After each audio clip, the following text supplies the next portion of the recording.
Welcome to FRC Media News for Thursday, January 10th, 2019. I'm Keith Tebow.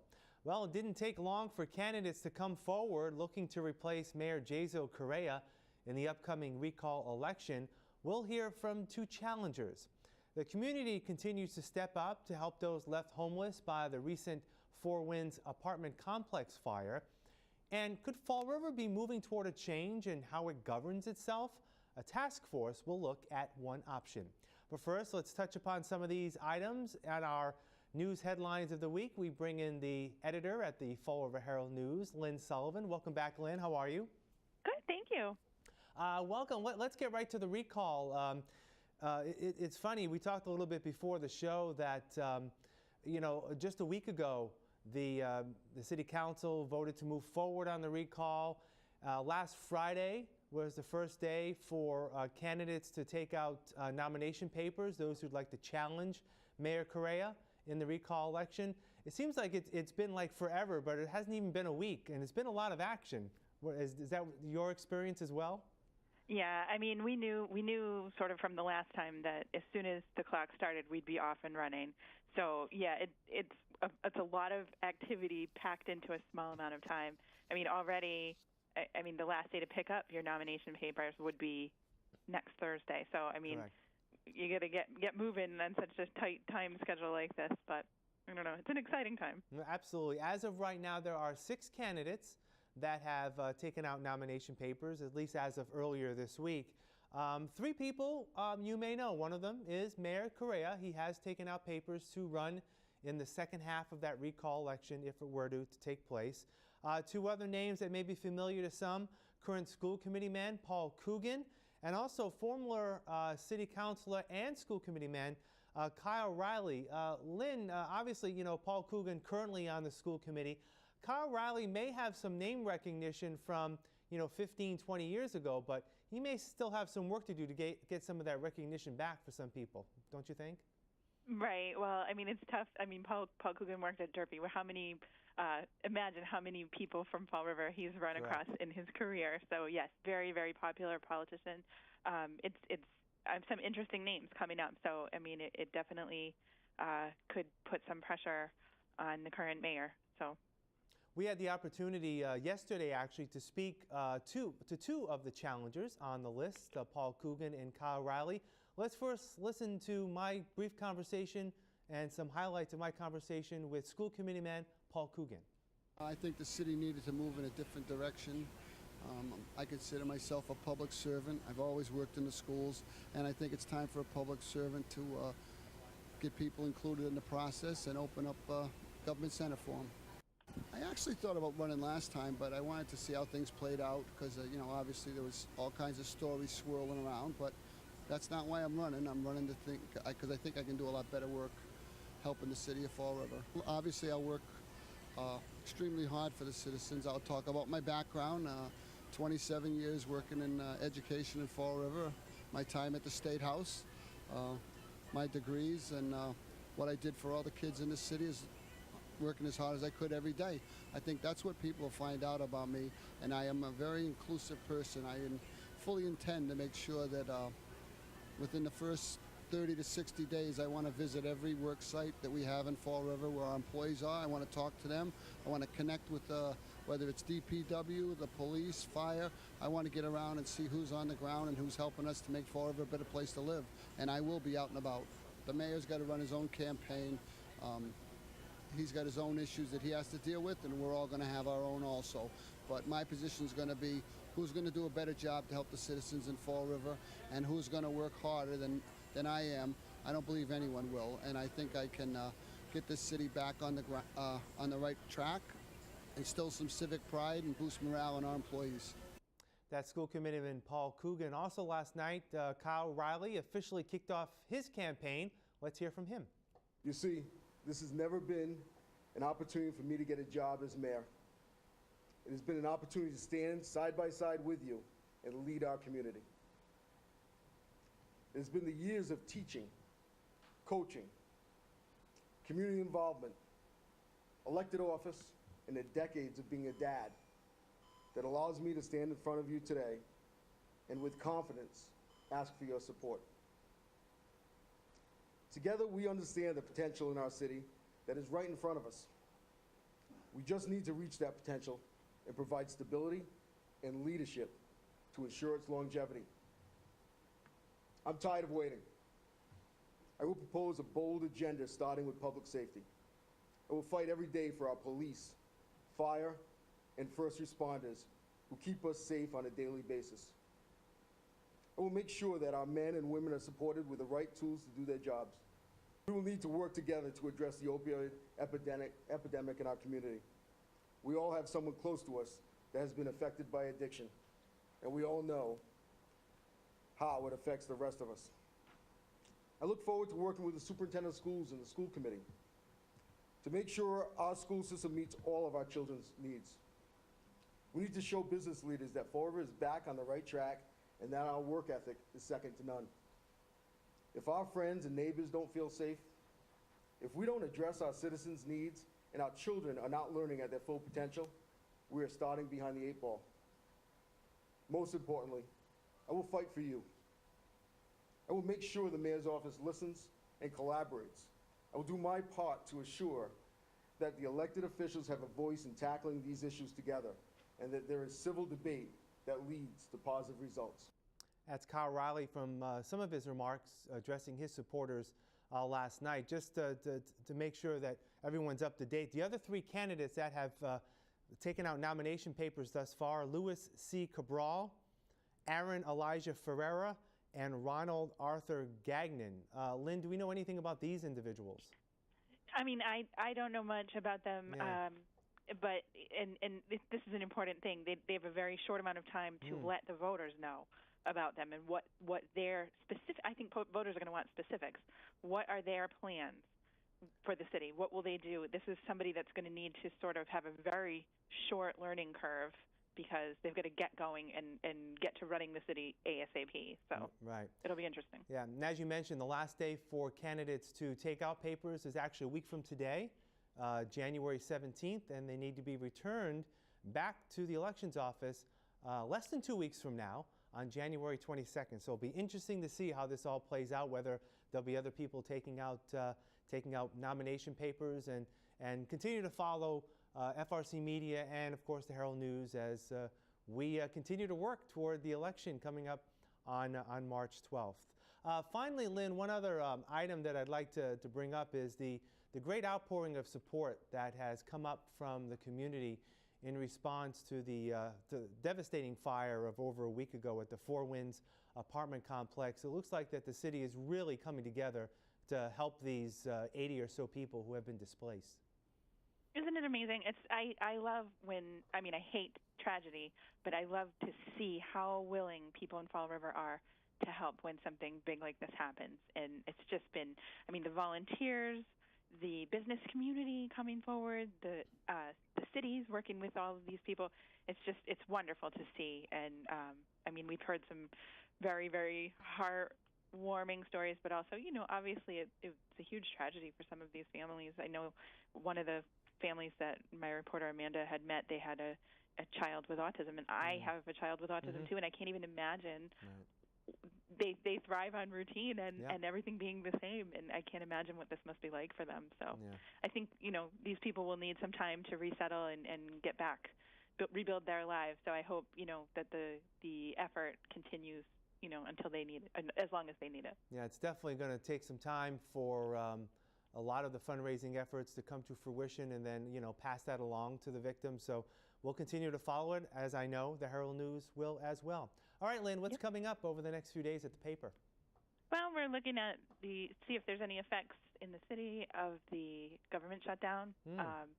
And Deb Allard is speaking to a gentleman who's saving every note of the organ at St. Anne's Church, so that he's recorded every note so that they could be put together into music, which is kind of fascinating. So I can't wait to hear about that. Oh, very nice. Very good. Very exciting. All right, Lynn, thanks for joining us. We'll talk again soon. Thank you. Bye-bye. We'll have more FRC Media News after this. Here are some job descriptions on the latest hot jobs list from the Mass Hire Fall River Career Center. MTS Data Entry Clerk, Catholic Memorial Home, located at 2446 Highland Avenue, is in need of a part-time MDS data entry clerk to maintain the database by entering new and updated patient account information. Job number 11578873. Litigation paralegal. Brian Cunha and Associates, located at 133 William S. Canning Boulevard, has an immediate need for a full-time litigation paralegal to work with trial attorneys, preparing and handling all exhibits and assist during court proceedings. Job number 11579076. Family support worker. Family Service Association, located at 101 Rock Street, is looking for a full-time family support worker responsible for providing information and educational resources to family members, in addition to providing referrals to community resources. Job number 11579113. South Coast Health System, located at 363 Highland Avenue, is looking to fulfill the following full and part-time positions. Mobile Health Van Driver, job number 11577072. Diet Office Specialist, job number 11577077. Transport Aid, job number 11578612. Physical Therapist Assistant, job number 11571740. For more information on these or other positions, visit masshire.jobquest.detma.org or call the Mass Hire Fall River Career Center at 508-730-5000. Getting back to one of the stories we just brought up with Lynn Sullivan at the Herald News, numerous social service agencies set up camp at a resource fair this week to offer help to the families left homeless by the recent Four Winds apartment complex fire on New Year's Day. The resource fair was held at Government Center and sponsored by the American Red Cross. Mayor Jazio Correa was on hand to thank the public and local businesses for their continuing support. So many wonderful agencies that have come together to support those families, those 80-something people, and we continue to raise funds. There was overwhelming support around clothing donations. We need more toiletries, keep donating those as well, but also the monetary support has been overwhelming. We have a special presentation today from a local business, Prestige Auto Mart, who's generous to make a donation to the Firefighters Wives Association. And that's what we're going to ask more businesses to do. So hopefully we can get the message out, get businesses involved to make a monetary donation, get people to continue to make donations via GoFundMe or other avenues such as mailing a check to the Firefighters Wives Association. At this time, I'll turn it over to Manny from Prestige, and he'll make a special announcement. Well, I would like to present this check to the Fall River Firefighters Wives Association, $5,000 on behalf of Prestige Auto Mart, and I hope that the other businesses around would follow our lead and contribute for this good cause. People were left homeless as a result of the fire. The Fall River Housing Authority was also at the fair to offer housing options to the needy. We have over 2,400 units, and we have about 100 vacancies. So depending on the family composition, their income, because we are still income eligible, but the thing is, if they apply for housing and are eligible, they go right to the top of the wait list, which means there is no wait list. They would get the next available unit. Would this be transitional housing for the fire victims? Oh, it's however they want to utilize it. They could utilize it as transitional. They're free to look. It's a month-to-month lease, but obviously if they decide that they like it, they can stay long-term. Again, as long as they qualify on an income basis every year. So once they're in, they're treated as a regular resident. Agnes and Jesse Martins, a Fall River couple who lost their belongings and apartment in the fire, expressed their gratitude to all the people who generously supported them during this difficult time. The outpouring of the people is so unbelievable. A family made a basket for us at church, and they have 6 children. And one of their youngest ones made a picture of a crucifix. And you could tell by the drawing, she's very young. And the picture is just so detailed. It's unbelievable. And there was an envelope, and it said, money from the kids. There was 6 $1 bills in that envelope, one from each of the kids. And people give me things, right? A lady gave me this in Social Security yesterday, right off her neck. It's just, a man approached us in Rite Aid. He heard me talking to the pharmacist, and he said, I heard you talking about the fire. You were in the fire? And I said, yes. And he opened his wallet and gave us $20 on the spot. People have been unbelievable. Back to city government now. Fall River City Council President Cliff Ponte has appointed a 7-member task force to explore the possibility of changing the city's form of government. Councilor Stephen Camara, who proposed the idea of a task force and will serve as its chair. I think the mayor form of government has had its history, and I think it's time for us to consider new possibilities. And I've looked at governments operating with city manager forms of government, particularly in Cambridge and Worcester. I've talked to business people who like going to those kind of communities because they deal with professional people right up front from the first day they arrive in those communities. Not particularly because of the current circumstance, but because over the last decade, we've had so many different mayors, 2 different recalls that have caused disruption in the community at great expense. And I think we can save money. I think we can have a better form of government. And unlike some reports that have said that I just want to eliminate the mayor's position, I don't want to do that, but I probably want to cut the salary in half and turn the mayor into a leader who would be more ceremonial, also have authority, being very involved in school committee activity as well as city council activity, but have the city manager serve as a city administrator. I hope that within the next 10 days we'll have our first meeting. I'm trying to get all the people that are appointed to the committee to agree on a time to gather. But I'm hopeful that we can do that within the next 10 days. Also, on the fast track, if we can pull this together and get it back to the voters for the November election, 2019, this year, that would be the ideal. That would mean everything has to move along without any bumps along the way. Otherwise, we're probably looking at 2021, and it would then not go into effect until the following term. So this would not actually go into effect until at the earliest 2021, or at the latest, I would say 2023. My hope is that we get it to the voters, because that's one of the key factors in this.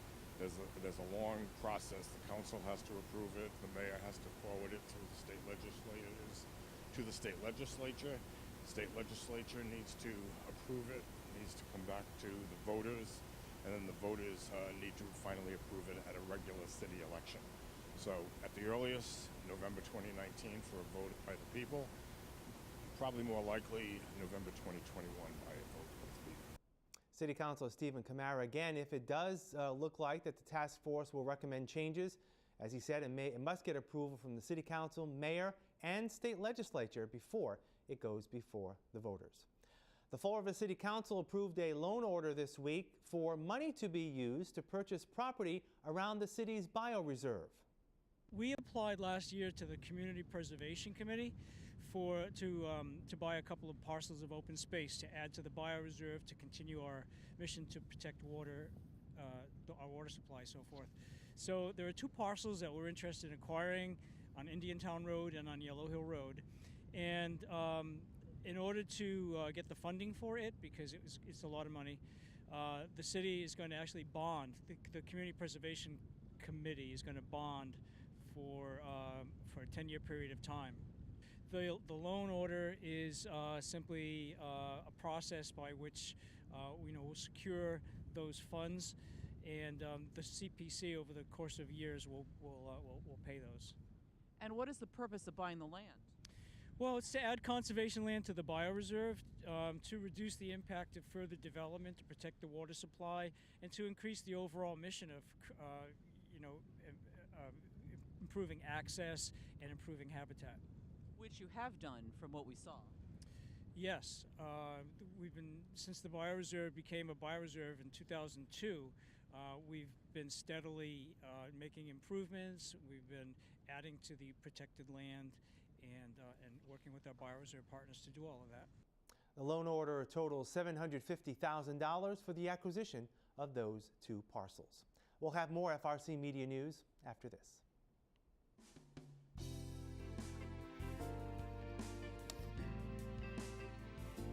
Hi, welcome to Hot Dogs and Cool Cats. Today we have Tucker. Now this gentle man, he's only 4 years old. As you can tell, he's very sweet. We just caught him napping, so he's just kind of waking up a little bit.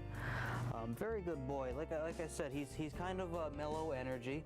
Just the kind of cat that's gonna sit around. So if you're looking for that kind of cat, one that you can just kind of hang out with, he's a good bet for you. Not too rambunctious, chasing flies around the house or tearing up your plants, that sort of thing. He just kind of does his thing, but occasionally he does come over and meows at you and wants a little bit of attention. Looks like he's gonna go for a snack right now. But if you'd like to meet Tucker, you can come down to 300 Linwood Street in Fall River, Massachusetts at Forever Paws. Hey. Hi, welcome to Hot Dogs and Cool Cats. Today we've got Peter. Peter here, he's still a young guy. He's about a year and 7 months. So he'll be a good match for you if you wanted a young cat but not quite a kitten. He's a little bit past his rambunctious side. As you can tell, he's, for the most part, he's pretty mellow. He is a medium hair here, so you just have to be mindful. Like, he probably is going to get some hair around, but he's definitely worth it. I mean, look at how sweet he is. He just kind of leans into it. But a very loving cat. Like I said, not too rambunctious. So if you're just kind of looking for somebody to hang out with, he'd be a good fit for you. And look at that face, my gosh. If you'd like to meet that face, come on down to Forever Paws Animal Shelter. We're at 300 Linwood Street in Fall River, Massachusetts.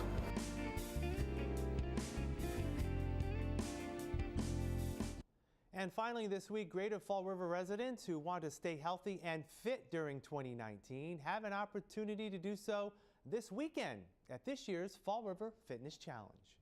So we are entering our 12th year of the Greater Fall River Fitness Challenge here at Greater Fall River Recreation, and we're excited to get it kicked off on January 12th at Cuss Middle School from 10 a.m. to 12 p.m. If you can't make it to the kickoff that day, that's totally fine. You can sign up any time during the month of January between the 12th and the 31st here at Greater Fall River Recreation at 45 Rock Street, or during any of the challenges at Cuss Middle School on Wednesday evenings or Saturday mornings. Can you tell us some details? Sure. So you pay $10 and that gets you access to all of the challenges and classes and information sessions. So we host a fitness class every Wednesday night and Saturday morning. The $10 gets you discounts to all of our fitness partners, which we have, I believe, 8 this year. We have 2 new partners, Duval Grooves and Burn Boot Camp. So we're excited to welcome them aboard. Every Saturday we will have an information session, whether it be nutrition, and actually new this year we'll be focusing on mental wellness. So you will be able to get classes in stress relief and relaxation and restorative yoga and some good things like that. Because we recognize that, being healthy is not only your body, but also your mind. That'll do it for this edition of FRC Media News. You can watch FRC Media News Thursdays and Fridays on Channel 95 at 6 p.m. and online at our website, frcmedianews.org.